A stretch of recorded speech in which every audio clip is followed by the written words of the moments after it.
I've always believed that the worst kind of pain isn't physical. It's the kind that creeps into your chest slowly, like smoke seeping through the cracks of a closed door. You don't notice it at first. You tell yourself it's nothing, just a bad day, a misunderstanding, a mood swing. But then, suddenly, you can't breathe. That's how it started with Emily. It was a humid June evening in Charleston, South Carolina, the kind where the air feels thick enough to drown in. I was sitting on our back porch, drinking a cold beer, watching the sun bleed into the marshlands behind our house. The cicadas were screaming their usual summer song, and for a moment, life felt simple. But she wasn't home. Emily was supposed to be back an hour ago. She'd gone out to grab drinks with the girls, as she put it, but when I'd texted her earlier, there was no reply. Just read receipts. I told myself she was busy, that maybe she couldn't hear her phone over the noise of the bar. But a cold, gnawing feeling started in my gut, the kind I hadn't felt since my father's funeral, the quiet certainty that something was deeply, irrevocably wrong. I didn't want to be that guy, the paranoid husband checking up on his wife. Emily deserved trust. We'd been married for 7 years. She was smart, funny, beautiful, and way out of my league. I was just a local contractor with a small business fixing up old Charleston houses, while she came from a family with money and connections. But lately she'd been different. The late nights at work that didn't add up. The sudden interest in going to the gym 3 times a week, when she used to hate working out. The way she'd smile at her phone and quickly turn the screen away when I walked into the room. And the perfume. Christ, that perfume. Emily always wore a soft floral scent, something subtle. But 2 weeks ago, she came home smelling of something sharp and musky, a scent I didn't recognize. When I asked about it, she brushed me off. "Oh, just a sample from the mall," she'd said, laughing too quickly. My beer was warm by the time I heard her car pulling into the driveway. I stayed on the porch, listening. The engine cut off. The car door closed. A pause. When Emily finally stepped into view, she looked radiant. Flushed cheeks, hair a little messy, lips just slightly swollen. "Hey, babe," she said casually, like nothing was wrong. "Sorry I'm late. Lost track of time." My chest tightened. I forced a smile. "No worries. Did you have fun?" She hesitated for a fraction of a second, so quick most people wouldn't notice. But I did. I'd built a life studying this woman's every move. "Yeah," she said brightly. "Just the girls catching up, you know." I nodded and took a long sip of my beer, hiding my clenched jaw. That night, lying in bed beside her, I stared at the ceiling fan spinning lazily above us. Emily was already asleep, breathing softly. I wanted to believe her. God, I wanted to. But my gut wouldn't let me. Something was happening. And I needed to know what. The next week, I started paying attention. When Emily said she was going to the gym, I followed at a distance. She never saw me, but I saw her. She parked near the gym, all right, but then she crossed the street and went into a coffee shop instead. She sat at a corner table, checking her phone nervously, until a man arrived. He was tall, clean-cut, maybe mid-30s. He wore a button-down shirt, sleeves rolled up, like he'd just come from work. They hugged, too close, too intimate for just friends, and then sat, leaning toward each other, hands brushing. My vision went red. I wanted to storm in there, grab him by the throat, and drag Emily home. But I didn't. I stayed outside, hidden, heart pounding like a war drum. After an hour, they left together, walking toward the parking lot. She didn't go back to the gym. They drove off in separate cars. That night, when she came home, she was glowing again. "Good workout?" I asked casually. She smiled, kissed my cheek. "Yeah. Exhausting." I swallowed the bile rising in my throat and smiled back. Glad to hear it. Over the next few days, I gathered proof. Screenshots of suspicious messages on our shared iPad. A receipt from a fancy restaurant tucked into her purse, even though she'd told me she'd been at a friend's house. The unmistakable scent of that man's cologne on her clothes. But I didn't confront her. Not yet. Emily was a lawyer. Sharp. Calculated. If I accused her without solid evidence, she'd spin it around, make me look like the insecure, jealous husband. No, I needed to be smarter. I needed to make her think she'd gotten away with it. And then, when the moment was right, I'd take everything from her. The breaking point came 2 weeks later. It was a Saturday afternoon, hot and sticky. Emily said she was going to a work brunch. I followed her again, staying 2 cars back. This time, she didn't bother with the coffee shop. She drove straight to a boutique hotel downtown. Parked in the back. Walked inside. I waited. An hour passed. 2. When she finally came out, she wasn't alone. The same man followed, his hand on the small of her back.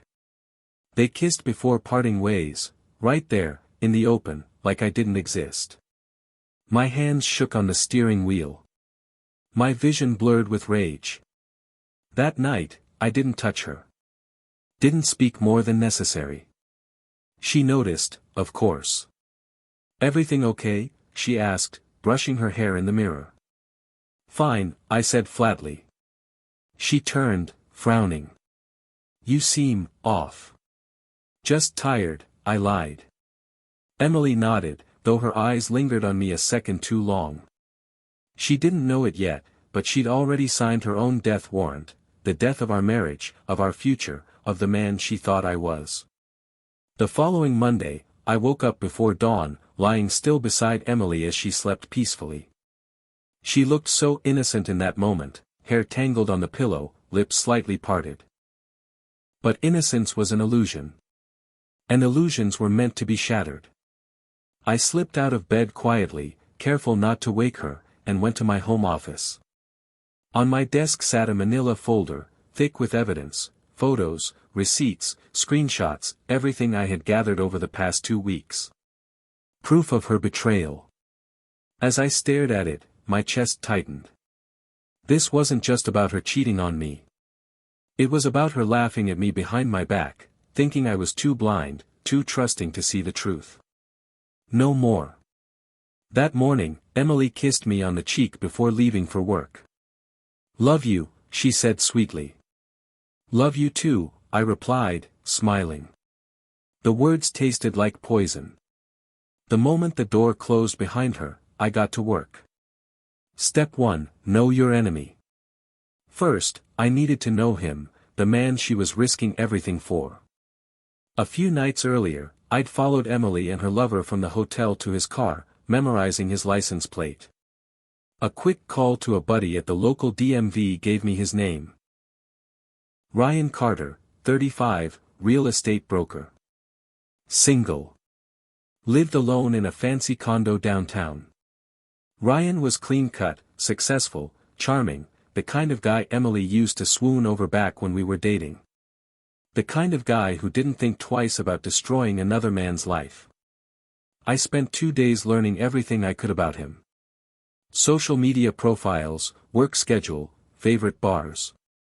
I even chatted with his receptionist, pretending to be a potential client. By Wednesday, I knew Ryan better than Emily did. Step 2, bait the trap. The next phase was trickier.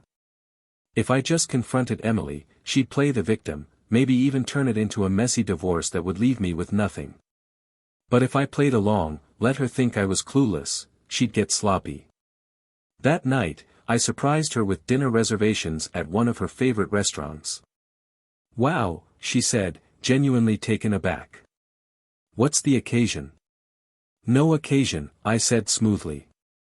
"Just wanted to spend some quality time with my wife." Her eyes softened. "That's really sweet.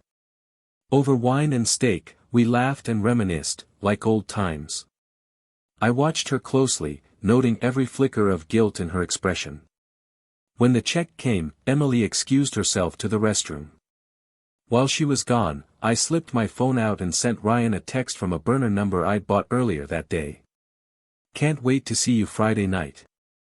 Same hotel, 8 p.m. Wear that dress I love. I knew Emily had plans with him that night. This message would make sure of it.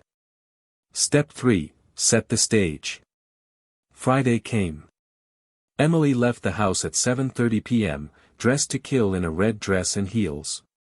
She kissed me goodbye, tasting of wine and lies. Have fun with the girls, I said cheerfully. She smiled, completely fooled. The moment her car disappeared down the street, I grabbed my truck keys and the manila folder. I wasn't going to the hotel. Not yet. Instead, I drove to Ryan's condo. Using a set of lock picks I'd bought online, I let myself in. The place was spotless, modern furniture, expensive art, everything perfectly curated. I went straight to his bedroom and planted a small hidden camera on the dresser, angled toward the bed. Then I slipped out and headed to the hotel. By the time I arrived, Emily's car was already in the lot. I parked a few spaces away and waited, heart pounding. At 8:05, I saw them, Emily and Ryan, walking hand in hand into the hotel, laughing like carefree teenagers. I gripped the steering wheel so hard my knuckles turned white. The confrontation. I gave them 30 minutes. Enough time to get comfortable. Then I went inside. The clerk barely looked up as I strode past, my baseball cap pulled low. I knew exactly which room they were in. Emily's credit card statement from last time had given me the number. Room 312. I knocked. 3 sharp raps. A pause. Then Emily's voice, "Who is it?" "Room service," I called, disguising my voice. The lock clicked. The door opened a crack, just enough for me to push my way inside. Emily gasped, stumbling back. "Michael," she cried, clutching the bedsheet around her. Ryan jumped to his feet, eyes wide. "Hey, man, calm down." "Shut your mouth," I snarled, advancing on him. Emily scrambled to intervene. "Michael, please, it's not what it looks like." I laughed, a harsh, ugly sound. "Not what it looks like. Emily, I've been watching you for weeks." Her face drained of color. "You, what?" I tossed the manila folder onto the bed. Photos spilled everywhere, her and Ryan at the coffee shop, receipts, screenshots of their texts. Every lie. Every betrayal, I said, my voice shaking with rage. "Did you really think I wouldn't find out?" Ryan raised his hands defensively. "Look, man, I didn't know she was married." "Don't lie to me." I roared. "You knew. And now you're going to pay." Before either of them could react, I pulled a small pistol from my waistband. Emily screamed, backing into the corner. "Michael, please," she sobbed. "Don't do this." But I didn't point the gun at her. I pointed it at Ryan. His bravado crumbled instantly. Whoa, okay, let's just talk about this, all right?" "No talking," I said coldly. "Get dressed." Step 4, final move. I marched them both out of the hotel, keeping the gun hidden beneath my jacket. Ryan was pale and shaking, Emily was crying silently.